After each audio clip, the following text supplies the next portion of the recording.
Hello, good evening, and welcome to the program. This is Daily Politics on Trust TV. I'm Abdullahi Ahmed. Tonight, we unpack the growing public outrage over what critics say is government losing grip of the promise it made to Nigerians. From rising hunger and insecurity to deepening democratic anxieties, fresh voices are emerging, and they're not mincing words. First, we spotlight the policy front, where Professor Pat Utomi, the convener of the Big Tent shadow government, is leading a growing coalition offering alternative governance blueprint, accusing the Tinubu administration of incoherent strategy and deepening the nation's economic woes. Then, much later on the program, we get to switch to a searing critique by Comrade Sanusi A.S. Maikudi of the Network for Justice, who in a widely circulated rejoinder takes on the presidency's recent claims of an overthrow plot, insisting Nigerians are not conspirators, they're victims of failed leadership. What do these voices tell us about the mood of the nation, and could this signal a turning point ahead of the much anticipated 2027 general elections? First, we begin with the convener of the Big Tent shadow government. Professor Pat Utomi is going to join the conversation virtually from his residence here in Abuja, I believe, and we're going to circle around some of the issues, the litigation with regards to the formation of the shadow government and what it actually represents in terms of alternative ideas about what is best for Nigeria, especially against the backdrop of what the Tinubu administration says is a winning formula that is yet to bear fruit, only if, of course, Nigerians are patient enough to, endure the transition period. Prof, good evening, and thank you most kindly for joining us on the program. I appreciate you for taking the time. Good evening. A great pleasure to be able to join you. Right. Thank you so much, Prof, for taking the time again. Let's first of all start with, the litigation front. What is the latest? What can you share with us about, the back and forth between you and agencies of government who see this idea of a shadow government as a threat to national security? Well, there is a civil litigation which comes up tomorrow at the Federal High Court in Abuja. The attitude that I have taken to it is that it is good for the evolution of institutions in our country. If it is put to thoughtful engagement in a judicial process, you will eventually see that this is something that advances accountability of government, advance of the common good of all, and something that in no way threatens, treasonably or similar any government at all. It is an instrument that enables citizens to get together, critique how governance is running, provide alternative thinking to extant policy choices that are being made, and very, very importantly, educate citizens on how to have rational public conversation in a marketplace of ideas that eventually will lead to better governance. All right. And Prof, what is your response to people who say you're trying to play politics without actually playing politics? Because in the presidential system of government that we do have, we already have an opposition that's supposed to serve as a shadow government, if you have to use that expression. You're trying to, take the role of an opposition without necessarily being a political party, even though some would consider you an extension of members of the opposition. What do you say to that?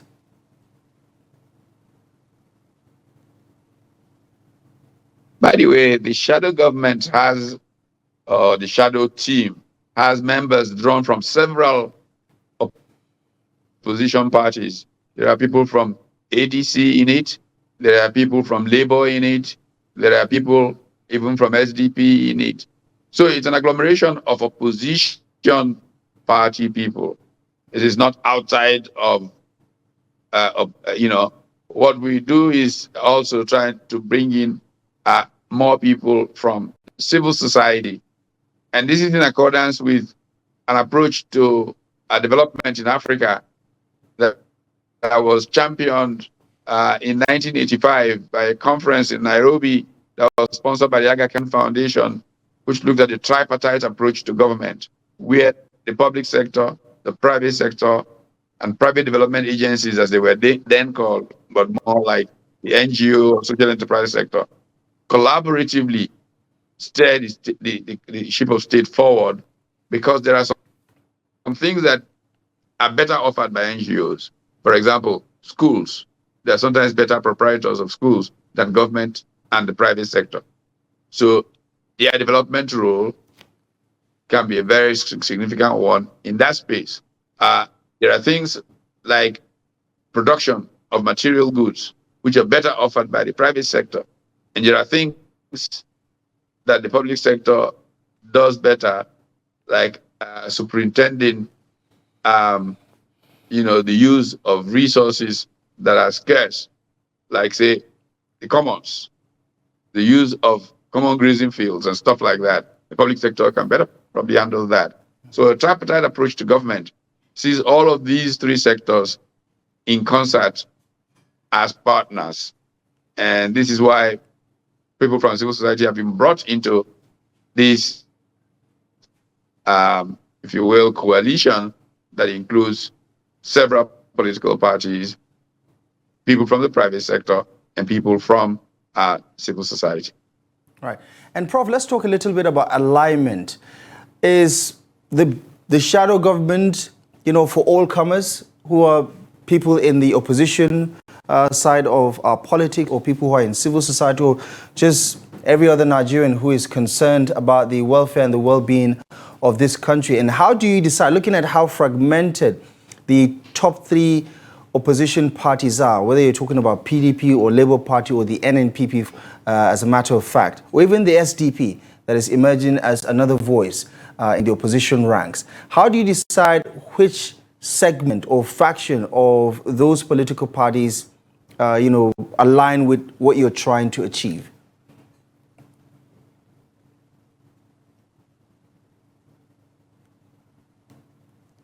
We start from the known, that is, people that we are familiar with and we know of their competencies, we know of their values, we know of where their heart lies in terms of making Nigeria a country that makes progress.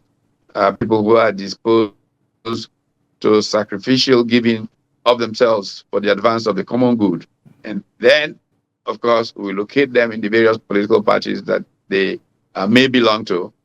And then we approach the party leaders. I, for example, call the chairman of SD, and I call the chairman of ADC.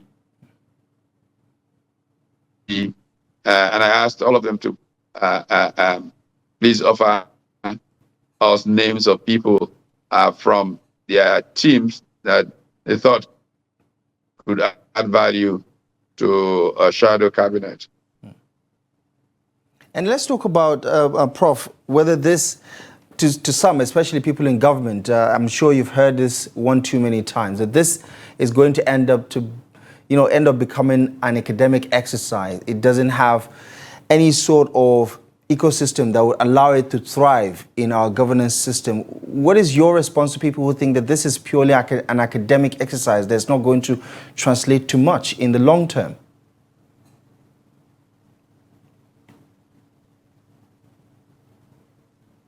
Yeah, so let's leave it and see how it plays out. If it's an academic exercise, it will go like all academic exercises. There's use, there's value for academic exercises in this world. So let that play out. If it's not an academic exercise, then we'll see the impact.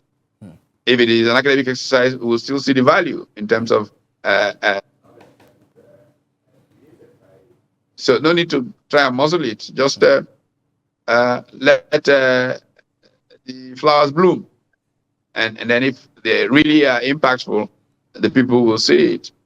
And that's what will determine the outcome. And that's precisely the point that I was making. That's how institutions are built. and they engage. The ones that are pure academic exercises will continue that way.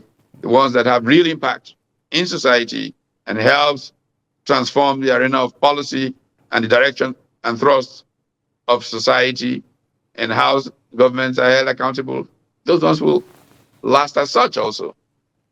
I told the story earlier today about how Britain emerged in the terrible, terrible times of laissez-faire capitalism, and how intellectuals wanted to do the kind of thing that we're talking about in the shadow thing, and could not even find peace to do it. So they had to be hiding in pubs. And while they were there, created Fabian socialism as we know it today. And then devised an institution that could help generate ideas to drive that Fabian socialism, and the London School of Economics. And so we have history to learn from, and that's the new Fabians drawing from British experience to provide governing in Nigeria right. a better, if you will, platform to engage. Right. I just wanted to point out, I mean, obviously you've heard some of the criticisms as well as the commendations.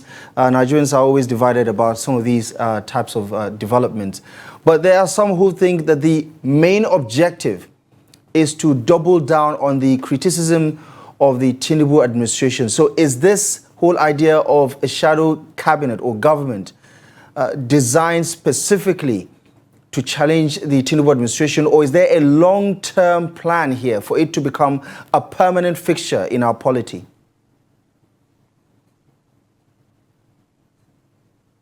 Well, I have just said to you, maybe I didn't say it right away, but the first time that I moved forward with others on this idea, the person who was president was Umaru Musa Yaradua. I actually sat down with President Yaradua and talked about it. And that happened not because President Yaradua was trying to find out about the team, but because President Yaradua invited me, I wanted to invite me to join his cabinet. And I said to him, it will not be fair if I leave this shadow cabinet that I have just been part of creating and join your own cabinet. And we had a very long conversation about it. It was a Friday afternoon, I remember very clearly. You know, he came out of an economic team meeting and said to me, let's go to the residence and talk about this. And so we offered him ideas.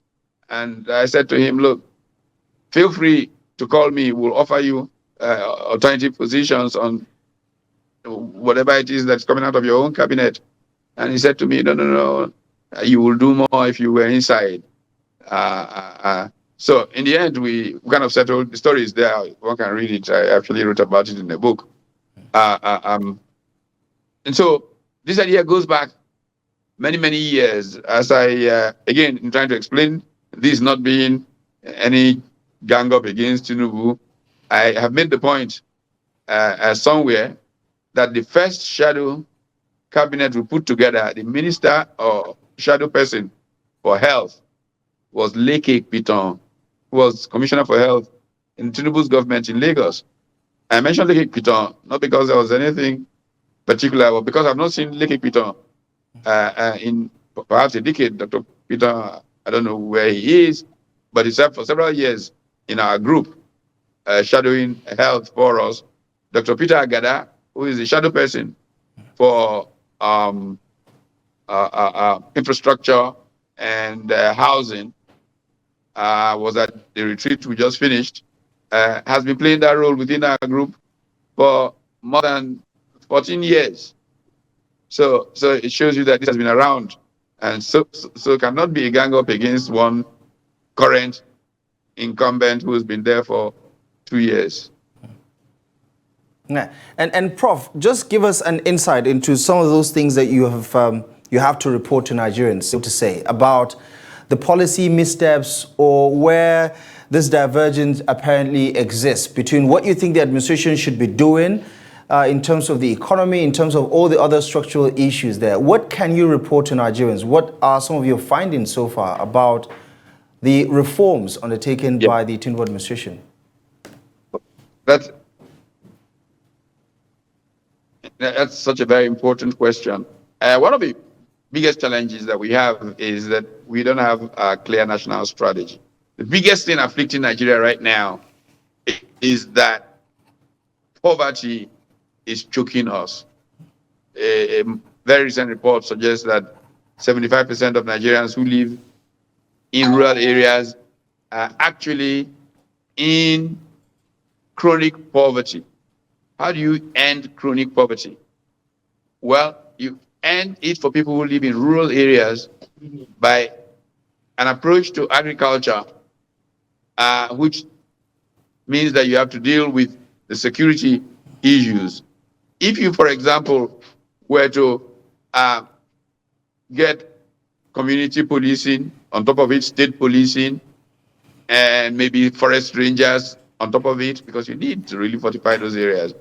And you took these vast areas in states like Niger and others where there's so much land, and you took farmers, just like they did in Vietnam, and give everybody 1 hectare, 1 hectare, 1 hectare, arrange farm management support for them, and give them specific, whether they are legumes that will grow in certain months, you can immediately deal with food price inflation.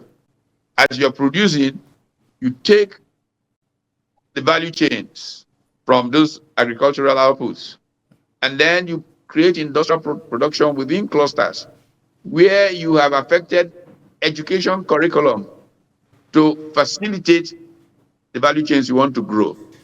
If, for example, you are doing sesame seeds in north-central Nigeria, education in north-central Nigeria will be such that any kid who goes into primary school will know enough about how to increase yield in value in sesame seed production before they are in primary 5.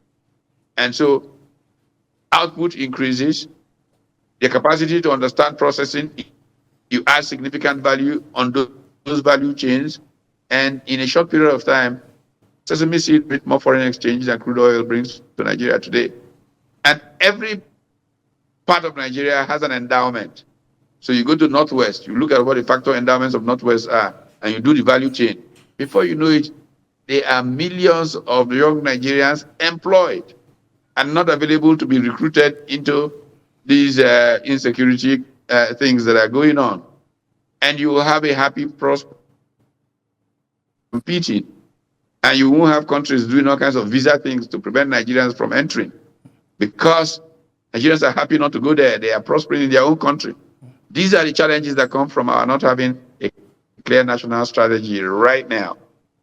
But if we had one like the kinds we are proposing, you will see that the country will be revived, renewed, and making progress.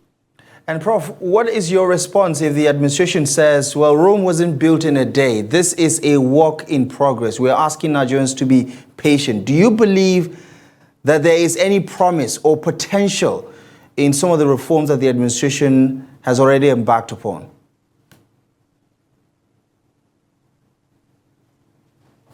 The ones that I have seen have been implemented in such a way that they could only make things worse. Let me be very frank with you. When we talk about removal of fuel subsidy, yeah, but all of you call for fuel subsidy. Of course, I've always called for fuel subsidy removal, but I didn't call for it to be removed the way this one was removed.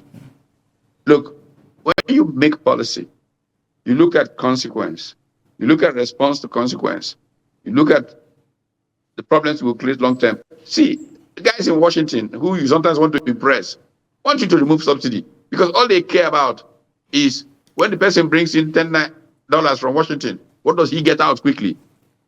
Joseph Stiglitz, who was a vice president of the World Bank, who wrote a critique of the IMF and the World Bank and how they operate and how they became agents for Western capital, globalization and its discontents. And so if you don't understand it, and you don't understand how Mahatma Mohammed succeeded during the Asian financial crisis in 1997, which led to forcing out Anwar Ibrahim from the government. I was in Malaysia I was at Bank Negara, Malaysia, the Central Bank of Malaysia, in October 1997. I watched these things. I was at the World Bank annual meeting in Hong Kong in 1997. I talked with Indonesian counterparts. We have to have a clear national strategy to deal with these things. But when our response is to please Washington or Paris, we will deepen our own crisis. This is why growth has not taken place in Africa, in all this real growth, sustained real growth.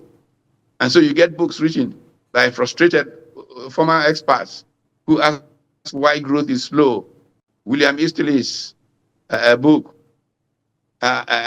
you know, and several others who have written around this area. So we must really prevent people from bamboozling us with propaganda as policy. It is not policy.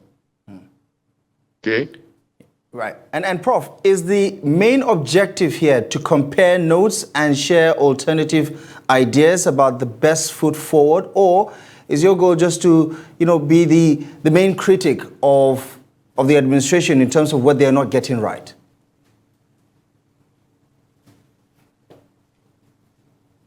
There's value in all of those. We have said that ideas will be made open to use to educate the citizen, and the citizen can then participate in public conversation, which then affects how they elect people. We made a fundamental mistake. I've never ceased to accept that in 1999. The traditional politicians thought the military was not serious about leaving. And so they were reluctant to move forward. All kinds of scoundrels entered the arena, and Nigeria is still suffering from it. They don't understand what governance is about, and they have remained there. They've been governors, they've been ministers. They don't know what they are doing, and they've killed the country. Why shouldn't I not, as a citizen, be angry about that and think of what we can do to rescue our country from it? Right, and in talking about, the divergent opinions in the public domain, right? We recently just read the public letter, the open letter from Dangote, praising, commending the president's initiatives, the country in terms of reforms, what's happening with the energy sector. So how do you square this circle? Because it seems like on one hand, you have people who are saying the glass is half full, and on the other side, you have people who are saying the glass is half empty. Is that a fair way to, give an analysis on the state of affairs? That is the nature of public conversation. People will have different perspectives. And when we put all of the perspectives around, that's how you create a marketplace for ideas. Nobody's 100% wrong all the time. Nobody's 100% right all the time. It is in this engagement that people learn and take positions, and society makes progress. I have never imagined that there's a government where everything they do is not right, or there's a government where everything they do is right. No, there are many forces that drive behavior in public life. Look, one of the things that I want us to deal with is reducing the cost of governance. Anybody who does not see this as a problem in Nigeria and cannot point to it is not being fair to themselves. How can 75% of your people be in chronic poverty, and you are running around, all of you, in 10 SUVs? I give an example as speaking to this retreat about Egypt. I admire Egypt for many, many reasons. And I went to an annual meeting of the Afro-Exim Bank about 2 years ago. Egypt, you don't see all these fancy cars. You guys are driving around Abuja. Everybody is big SUV. A group of Nigerian MDs ordered for a limousine to go to New Cairo, where the meeting of the AFDB was taking place. And they got a Toyota Corolla. And that's the kind of car is, old 504. But they are creating more infrastructure, better stuff around Egypt than we are creating. So we have an elite culture that is narcissistic. Elite are taking the fresh air out of Nigerian resources for themselves, and the country is not growing. Why should this be a problem to tell this truth to power so that they can back off, so that they don't spend the kind of money they're spending on themselves and use it to build the country. This is the kind of thing that we are trying to advance with alternative perspectives in the public arena. And Prof, how aligned are you with this coalition movement that has just recently adopted the ADC? And while we're talking about that, I would also love to know if you are a part of that coalition that is trying to unseat the APC in 2027.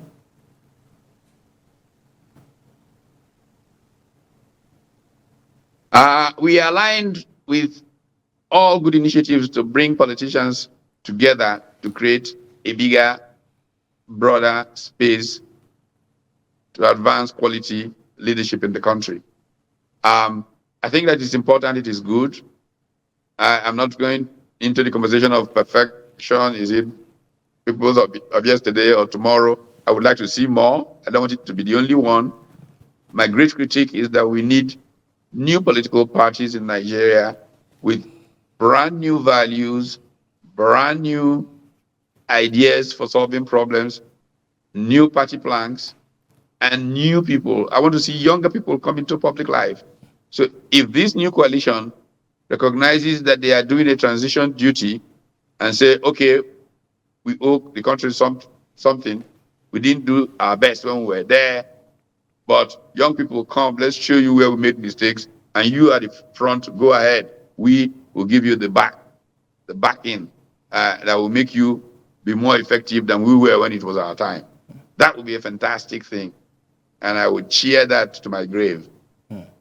And Prof, you don't have any concerns about the partisan label that your movement, your initiative is getting?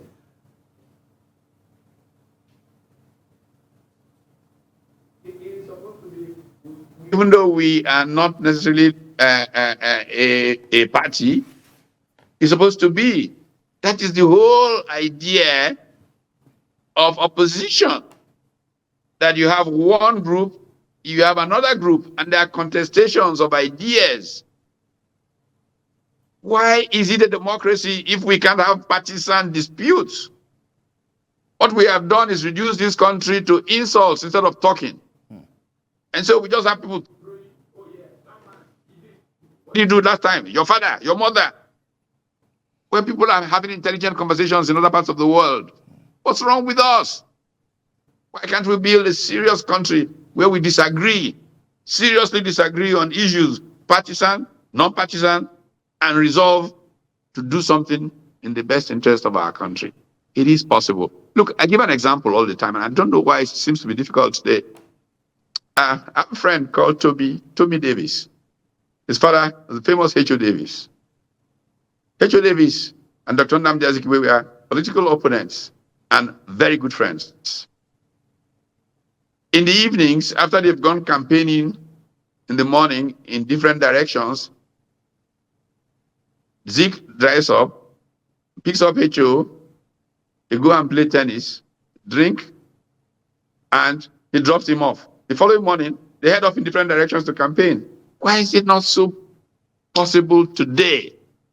Why is it that, oh, your motive, let's have a disagreement on ideas. Let's stop.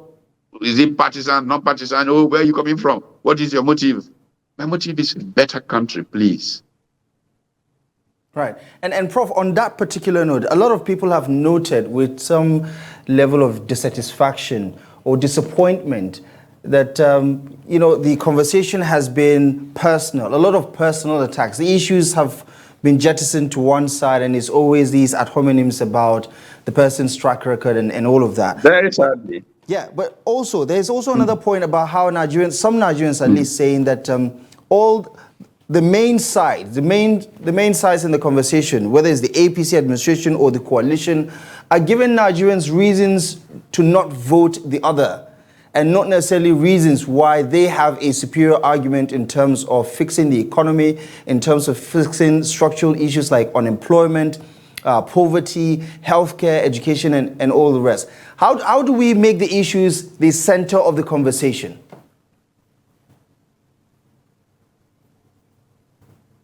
Thank you, and thank you. That is all I would like to do for us. This is why we have this shadow team, because we'll take the issues and centralize them and suggest why we prefer this position to that position.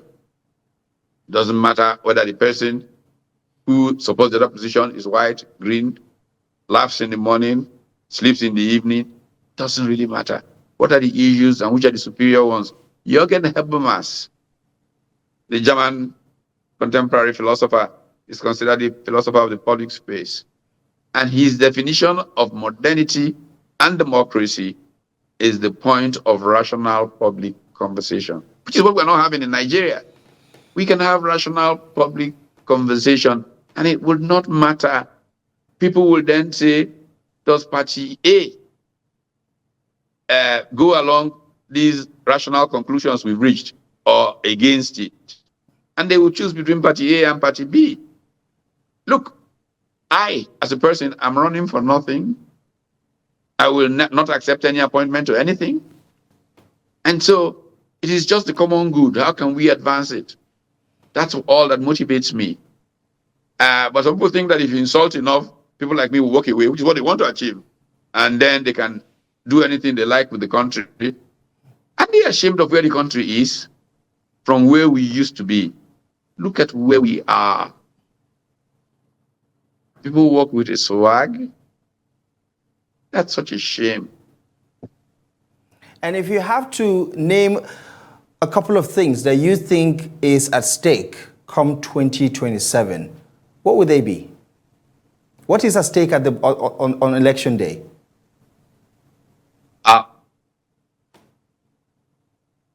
What is at stake on election day is a robust and dynamic national strategy that will lead to growth, economic growth that will create millions of jobs to take people off poverty. Look at the rate we fell into poverty. How can we reverse that so fast? And I offered a sense for this in the retreats that we just finished by talking about India. I was in India in 1991 when they had less than 3 weeks trading money in their foreign reserves. India was technically bankrupt. I remember India as a child in the 60s when you were urged to eat up your food because of starving children in India. Today, India can export food to us. I think that Nigeria must aim to do all of this, and the strategy to do it is easy. I'm privileged to call a friend, a gentleman who won with 2 colleagues the Nobel Prize for Economics last year, James Robinson. And when he was interviewed on October 11th, the day they awarded them the Nobel Prize in Economics, he said, development is not rocket science anymore. He said, most people know how to develop or what to do to develop, but some, like Nigeria, choose not to do what they know. And that's the tragedy. That's what 2027 must reverse. Stop electing people who are driven by egos and division of people to electing people who have ideas about how to go to double-digit economic growth, social harmony, and just pure developmental state ideas instead of the state capture that has dominated our society today.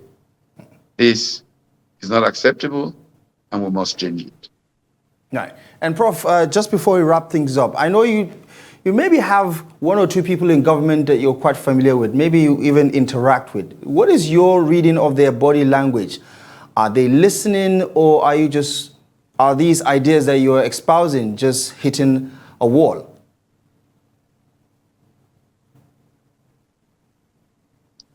Well, you may know that I've been out of the country for the last 2 years. I just returned less than 2 weeks ago. And so I've not interacted a lot with them, but you may also know that most of them are friends of mine. And they know where I stand on these matters. They know I'm driven by principles and not by emotion. I am one of those people, and I'm grateful to God for it, that can't even develop on any of these traditional emotions because I'm the ultimate Nigerian. I was born in Kaduna, I was baptized in Jos, I started going around, running around, in fact, in Maiduguri, started school in Kano. The rest of my primary education took place in Guzo, in today's Zamfara State. Started secondary school in Onisha. Most of my secondary education was in Ibadan, in Loyola College Ibadan, and I went to the University of Nigeria in Nsukka. Complete, total Nigeria. Don't understand all these ethnic quibs and vibes and jabs, and I can't understand why people do those things. Essentially and fundamentally, I see the dignity of the human person when I see any human being. And I would like to see social harmony, economic progress, and people who just want to lift up that green, white, green flag and be proud that they are Nigerian. Professor Pat Utomi, thank you so much for sharing your insight with us on Daily Politics this evening. I appreciate you very much for taking the time. It's a great pleasure.